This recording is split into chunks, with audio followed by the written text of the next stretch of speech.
blur effect will be helpful for hiding private or sensitive information, such as identity, email address, and more.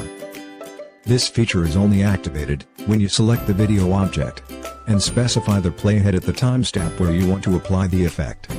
Then, click the Insert Blur Area button. That pops up a dialog letting you specify the blur duration. Or you can drag this bar along the timeline ruler. At the same time, on the canvas, drag the handles to adjust the size and position of the blur area. If you want to blur a moving object in the video, you need to add more keyframes to cover it precisely.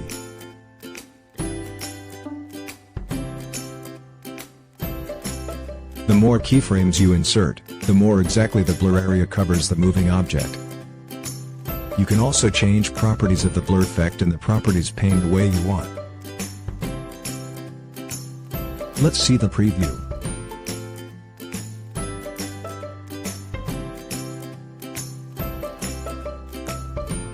To delete the blur effect, just drag the time bar until it turns gray, then release the mouse button.